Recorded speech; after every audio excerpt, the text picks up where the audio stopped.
Plastik. Fleksibel, ringan, murah, tapi kuat.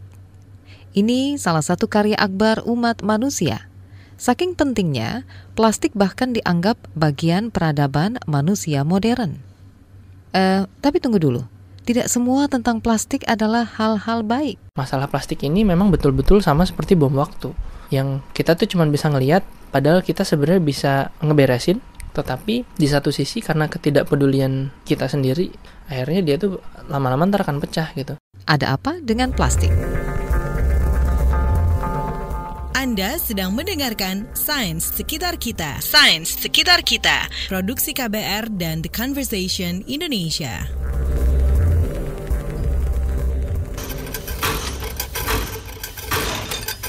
Plastik sesungguhnya adalah anak kandung revolusi industri yang bergemuruh di tanah Eropa pada abad 19.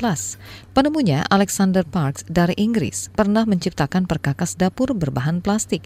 Peminatnya banyak, tapi sayang plastik generasi pertama itu masih kelewat mahal dan mudah retak.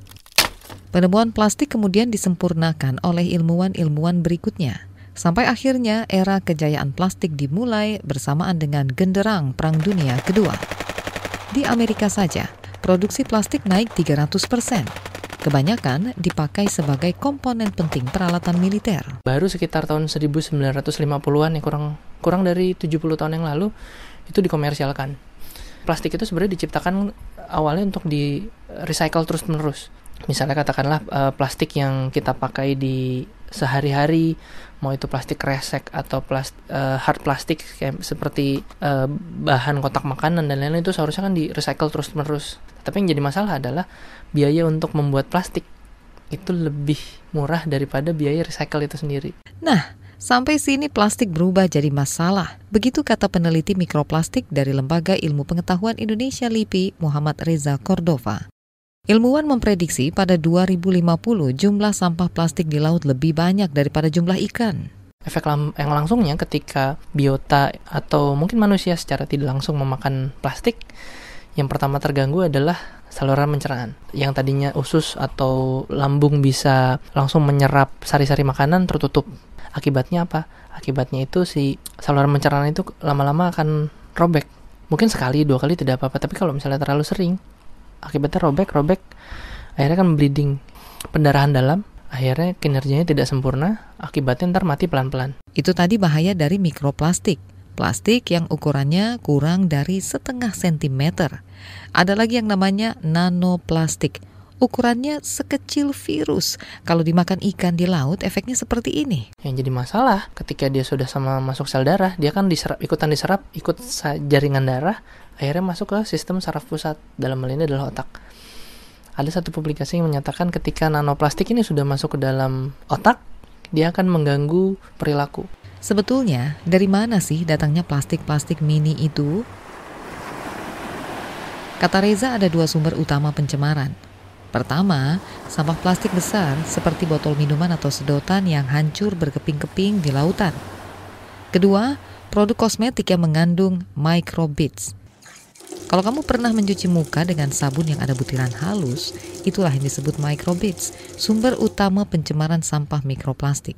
Jika kita spa atau misalnya body scrub atau misalnya facial, itu kan pasti kan ujung-ujungnya kan ke selokan, dari selokan ke sungai pasti ke laut gitu kan. Saya percaya memang seharusnya negara kita memiliki regulasi khusus untuk itu. Oke, berarti kita mesti stop pakai kosmetik yang mengandung microbeads. Nah, untuk sampah plastik besar, kita bakar saja. Selesai kan masalah? Nah, enggak juga. Plastik itu seharusnya dimusnahkan dengan cara dibakar dengan suhu lebih dari 1500 derajat. Kalau kurang dari itu, akan menimbulkan yang namanya dioksin. Dioksin itu adalah bahan yang menguap dari plastik itu sendiri, dan bila terhirup dari manusia ke tubuh manusia atau ke tubuh biota pelan-pelan, akan bisa menimbulkan juga kanker. Yang bikin cemas, mikroplastik itu ternyata juga ada di dalam air mineral kemasan, termasuk di produk air mineral di Indonesia. Begitu hasil investigasi dari organisasi jurnalisme nirlaba Orb Media awal tahun ini. Justru jumlah mikroplastiknya itu lebih banyak daripada jumlah mikroplastik yang kami temukan di laut Indonesia. Laut di Indonesia itu kan rata-rata yang kami temukan jumlahnya itu sekitar 30 sampai 960 partikel per liter. Sedangkan di merek-merek tertentu yang ada di air mineral itu kan sampai 11.000 partikel per liter.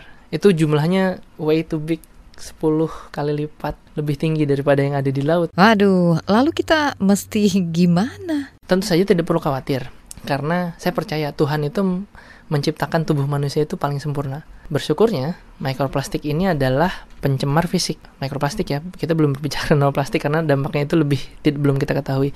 Ada kemungkinan sebagian besar memang langsung dibuang melalui feses. Tetapi yang masih menjadi misteri, seberapa banyak yang dibuang, seberapa banyak yang ditahan dulu di dalam badan.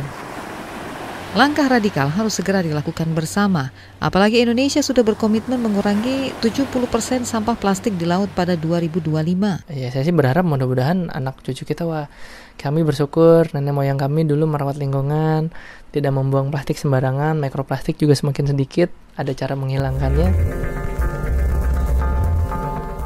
Sains Sekitar Kita. Sains Sekitar Kita. Produksi KBR dan The Conversation Indonesia.